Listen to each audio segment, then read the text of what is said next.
Hi everyone. You might notice that I'm doing the intro today because I bet Ollie $100 that basically you couldn't shut up for 5 minutes, and unfortunately took it really seriously, and now shut up. So I'm going to say things that are true, such as Ollie is a bad DM. Ollie's plots are kind of meh. They're kind of like, it's kind of like. Oh, fuck it, take the money! Hello and welcome to NPCs of Tal'Dorei, reviewing episode 6, some of the classic episodes of our favourite show, Critical Role. Myself, Oliver, Dungeon Master, and Dave, welcoming you here today, this afternoon, this evening, wherever you are in the world. Yeah, we're supposed to have someone, but we don't. So it's us, instead. We'll get you back, Tim. We'll call him out. Yeah. Well, I'll just make it that next time Shiver, Shiver will be, I don't know, fuck it. Anyway. Well, considering he's moving overseas this week, I think it'll be quite hard to get revenge. Well, we've got to be imaginative. So essentially, as you guys know, regular viewers, that every time they do a one-shot, we do a review of a classical Critical Role episode. And eventually we'll catch up. Yeah, eventually we'll bridge the gap, I think. But considering we're at number 6. And the fact that the one-shots, even though they're doing a lot over the Christmas break, yeah, get one and we started at 93. 93. Yeah. Got a while. So we're not actually going to make it up. Well, we might do. It's possible that we'll just do a binge record of 3,000 hours, and then just, Nah, 4 hours at a time, that works. Anyway. But yeah, let's get to the actual episode. So we're talking classic D&D, we're talking Matt Mercer throwing some really awesome dungeons and stuff at the party, but of course they are still looking for Kima of Vord, the dwarf who had gone... Halfling who had gone missing. I don't know how you keep forgetting this. Kima just sounds like a dwarf name, I don't know. Really? Yeah, Kima. What's a halfling name? Oh, I don't know, Babiathan. That's the best you could come up with. It literally took me like half a second. But yeah, I was going to say Frodo, but Frodo works. Babiathan is good as well. So essentially, they're going into the Emberhold. In fact, the name of this episode is Breaching the Emberhold, and they're trying to find Kima, who's gone missing on a vision quest. She had essentially gone trying to learn things and got lost. So that's where they go.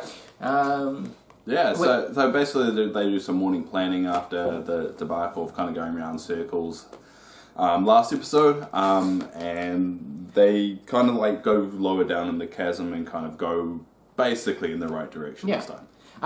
We also see this is episode 6 is the first episode where they did a video intro to the show. It's not the one that you'll know and recognise. That comes in about episode 30, I do believe, when they had a bit more of a budget. 50. About 50? I think it's close to 50. Well, it's well after Orion leaves. Right. I mean... No, it's true. Wink. Yeah. Yeah. So this is the first time that instead of having just... Well, see, originally they had artwork with voiceovers, but then they lost copyright, so they had to blur them out, and then it was just voices, and then this is the first episode they had a video. Yeah. It's a little bit of Critical Role trivia. Yeah. And, intros are good. Yeah, and they still do the audio is still real sketchy. They're using mics that occasionally they bump the mics and it makes a horrible noise. It's wonderful because that's where we started. You started episode 1, right? Did you start watching it at episode 1? We've done those. I start from the very beginning. No, I started. I think it was it was about 6 months before the first Indianapolis live show. Right. So I can't remember which one that was. Because I started at episode 1 and watched a ton of that. But I haven't done that yet. But yeah, essentially... Well, I had been doing that. I've been doing it. Yeah. But I've rewatched all of them. Yeah. But I started just before the first Indianapolis show. Same with Harry. I went over there and watched it. Yeah. I'm uber jealous. That would have been amazing. That's where I got the shirt from. I got this from Hallenstein. Anyway, so essentially there's a whole bunch of lava in this episode, and they do actually reference Minecraft when they say, what's bad when there's drips of lava coming from the roof, which if you're a Minecraft player, you will understand. But essentially off they go, and someone, I do believe it was Scanlan, said, are we stealthing? Should we stealth? And everyone rolls stealth in classic dungeon crawl style, and eventually they find their way into a massive cavern. Yeah, so basically they arrive at Emberhold, because Emberhold's a big fortress. So it's not just a little castle they can just go up to. No, it's a massive place. It's a massive place. Full of Duragar, the Dark Dwarves. Yeah, so they kind of sneak around the fortress trying to find an opening, and Vex and Scanlan kind of go up a tower to kind of scout it even more, and Scanlan's not very stealthy. He actually rolls a 1, And Pike sees this and actually goes, can I kiss him to distract him? Like if I see this happening, I see him not stealthing. Can I kiss him so that he will stay here and not blow the cover? But then Matt had Pike roll perception and she failed on the check, so she never saw that happen. So he was stealthily like whistling accidentally. He was whistling. singing. Yeah, that was funny. Yeah. There was a lot of Pike and Scanlan kind of the kind of love connection. I mean, there's a lot of that in the early episodes. Like the first 10, maybe 20 episodes, there is that real like. It's more subtle and kind of strategic. Like in the later episodes, but early on, it's pretty much every opportunity. Yeah. I think Sam Riegel probably does have a crush on Ashley Johnson, because who wouldn't? She's wonderful. Well, no, because her partner Brian, who does Talks Machina, they were going out before this episode. Yeah, okay. They were going out before, or like during the pre-stream before they even started the game. Oh. So I don't think that's. I don't know, I'm speculating. And he's married with a wife, so you shouldn't throw out wild accusations that could end relationships. No, you can edit that out. I'm not going to edit that out. Just make it look perfect. Because if it turns out to be true, it's going to be Anyway, they go to the Basel cabin. Now this is Pike has actually been here before in a vision. Pike has had a vision of this place, so she knows she's on the right track, and she kind of conveys that to Vox Machina. Says, "Look, we must be going the right way because I've dreamt of this place," kind of thing. That is when we hear about King Morgold and Queen Ulara, who are essentially the overlords of this place. Vax reminds everyone that the Underdark is his favoured terrain. And Stefan is, a ranger, so he knows all about favoured terrain. In fact, Dave plays Stefan. So essentially, advantage on. They call me Stefan. Yeah. They hurt. My name's Dave. God damn it. No, parallel universes, just fun. So essentially, Vax gets a whole bunch of bonuses because he's in his favourite terrain. Advantage to track, that kind of stuff. They can move through difficult terrain easily, and it takes them about double the time, half the time to travel. It takes double the time. Double the time. My favourite terrain, I'm just enjoying the terrain so much, it's taken me ages to get anywhere. Anyway, eventually that goes on, and this is when they come across a whole bunch of Duragar body parts. So mutilated corpses, dismembered corpses, beheaded corpses. Bad stuff has gone on. Dead people. Yeah. Or dead dark dwarves. I see dead Duragar. They also see, I don't know if this happens around about the same time, because I can't really exactly remember when, but they find an illithid of stone, like an illithid turned into stone. Yep. And they called him Dave. Yeah. Oh man, I never clicked. Yeah. Why you didn't click? My name's Dave. Yeah, Dave the illithid. Yeah, no. I like to think that's me. That's me in in that parallel world. Yeah, I'm the illithid. Yeah, frozen in place. No, that is the same time because it's got it in my notes. Scan polymorphs into a fly to do some recon. If you've ever played a druid, you know that wild check is great for that. Turning into a small spider and just scuttling across. That's unless they have like detect magic, in which case you're screwed. But that's classic kind of D&D style. Well, Ollie, just so you know, like Scanlan's not a druid. No, I know. But polymorph, wild shape. You're like, it's really good for a druid. He's like, polymorph is a high level spell, but wild shape you get at level 2. Yeah. Anyway, this is when they find the elephant. It's in tombstone. They find lava waterfalls. Dave. They find Dave, and they also find these streams of lava coming from the roof. And of course, they're all gamers, so they go, "Well, there's probably something behind that." It's kind of like the whole kind of. If it didn't, it might as well just have arrows pointing at it, saying this is something of note. Yep. So essentially, Keyleth. Eventually, they deliberate for a while, but eventually, Keyleth realizes that she can do create stone kind of thing to make a little channel for the lava to flow down. And lo and behold, behind the lava fall, they find a doorway. Yeah, stone door. Also, during all this, there's other Duragar and guards that they're kind of stealthily taking out and just making sure it's not going to cause a big ruckus. And most of them at this point are still stealthing, sneaking through, detecting traps, because it's a dungeon, dungeon crawl traps. So that Vax is doing that. So they go for the stone door, and then they end up in a big storage area. Yeah. This is when they find this is when Matt brings out one of the maps with a whole bunch of areas covered with paper, and essentially they go straight into mode of, search, find Kima, make no noise, kill quietly if you need to. Basically, yeah. And that's what takes place until they actually find Kima. First they find a whole bunch of cells. Oh, they find a whole bunch of cells where Kima's not in them, but then they find Kima. Then they find Kima. my brain is very fuzzy today. This is probably the one episode you could get away with saying whatever, and I'll be like, probably. So chickens are actually carnivores. Probably. Anyway, so essentially they find Kima. Kima is chained up and looking pretty ragged. She's been tortured, kind of beaten up, low hit points. So that is when... she's kind of getting through the ringer a little bit. Yeah. And the Vox Machina crew, even despite the fact that what she looks like, is still suspicious of this. Yeah, so insight. They do a lot of... He kicked the camera. They do a lot of stuff to figure out, and they realise, yes, this is actually, in fact, Kima. Fantastic, good. Mistrust is always something that you want to harbour in your players, because it's fun.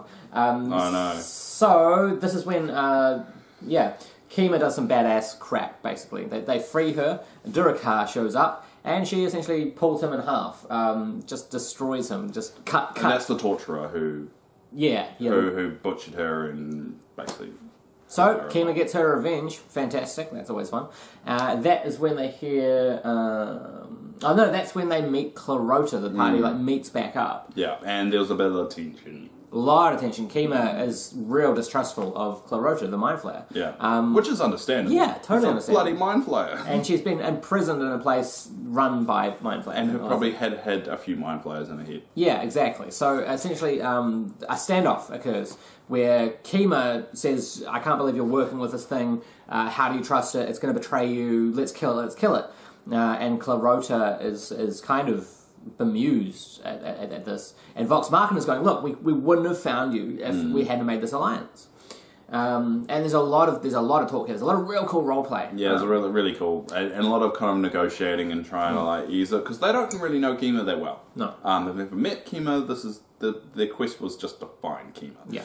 And spoiler alert for those looking ahead and know of the future episodes, Kima's a great friend for Vox Machina, but this is their first real encounter with Kima. Yeah. And that's they trusting more Mind Flayer than Kima. Yep. So some notes I've got here. Vax speech. Oh my god. I didn't write any points or things that he said. I just wrote oh my god. So I imagine that was good. Yeah. Yeah, I think the end of the episode really showed a lot of role-playing moments. And also, as a good example, you don't have to be in combat or anything exciting needs to happen to have great tension. Yeah. Great excitement. And also, it's another really cool example. Someone before on the Critical Role fan page was asking for suggestions on how to get their players engaged with their characters. And one of the great ways of doing that is putting them in a low-pressure social situation. This kind of scenario where they have to talk their way out of the problem. Yeah. It's a good way to get roleplay going. Obviously, Vox Machina already can do that really well. But a classic example of some social encounters. Well, this is still early on. We didn't really know the range of it. Right. Or they didn't know the scope of the range it could go in, because being on camera is a lot different than just playing at your table. Yeah. And so essentially, Scanlan rolls some persuasion and rolls a 3, and then he says, "Yep, but it's a plus 13," which is ridiculous, but awesome. Persuasion. Eventually, after a very long standoff, Kima agrees for now to walk with Clarota, get out of here, kind of thing, work together, and you see them all breathe a sigh of relief as that happens. Then I've got in brackets Kima as a badass, and that's the episode. Really. Yeah. We got through that really quick. That was like because not technically a lot happened. Because you could sum it up in 2 words. They broke into Emberhold and saved Kima. Yeah, that's not 2 words. That's 2 sentences. But also, I'm supposed to be the correcting one. It's okay. Essentially, some of the stuff we mentioned, when they were stealthing down the hallway, it took us 10 seconds to say that, but in game it took half an hour. A little while. Yeah. Which is why this episode's a little bit short. But classic D&D. If you're starting out or you want to have someone... classic D&D a lot. I do. I've said it 12 times in this episode. You said it 12. Just say D&D. D&D. It doesn't need classic. But it is. It's classic D&D, everybody. Yeah. Classic. Classic Ollie talking about classic D&D with his classic coffee. Slightly less, anyway. See how annoying it is? Anyway, that's it. That's our recap and review. I thought it was wonderful. I thought there was a nice balance of puzzle solving in terms of getting through the hallways undetected, combat with some interesting creatures, some pure social roleplay. And it's good to see all the cast members together as one unit. happy. And I've said this in every single classic episode review that we've done. I miss Tiberius. You know, I loved his voice. He was a great addition to that kind of absent-minded, wonderful sorcerer. I found him a bit annoying this episode. Oh yeah, there was a part he kept on questioning the DM. Right. Yeah. Too much.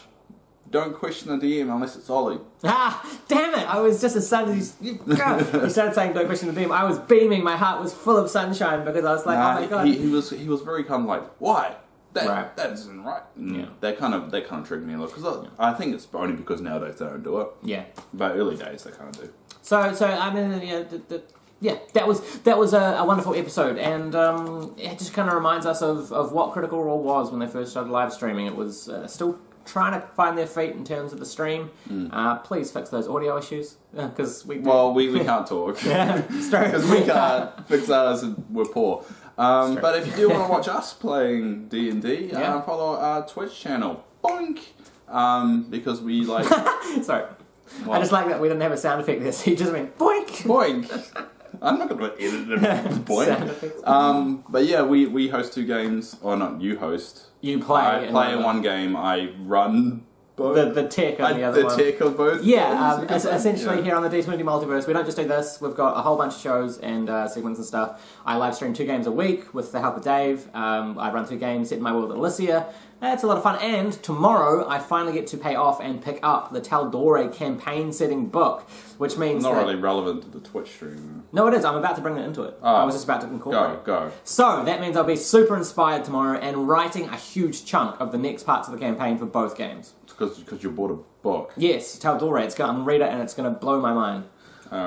Anyway, that's us. Connection. And also on our Twitch channel, we'll probably be starting a podcast. Yeah. So with me and Ollie, kind of more of this kind of banter that you just heard there, probably more constructively, but with a few other friends. Yeah, some guests and stuff from the games, and we're going to talk about wonderful things about D&D and just D&D. And maybe not D&D, maybe we'll talk about movies or stuff. Yeah. We don't really have a plan right now. So check that out. That'll be coming soon. Thank you guys for supporting us. We really love the comments and the likes on the videos. Not the dislikes. No, not so much. So, thank you very much for watching, and enjoy the rest of your day. I keep clicking and doing things like this. I don't know what the hell that is. I don't know. It's like it's like TN. It's like someone that doesn't know how to do a salute. I thought it was like TN casting Tri-Beam, you know. Anyway, stop recording. Yeah, please.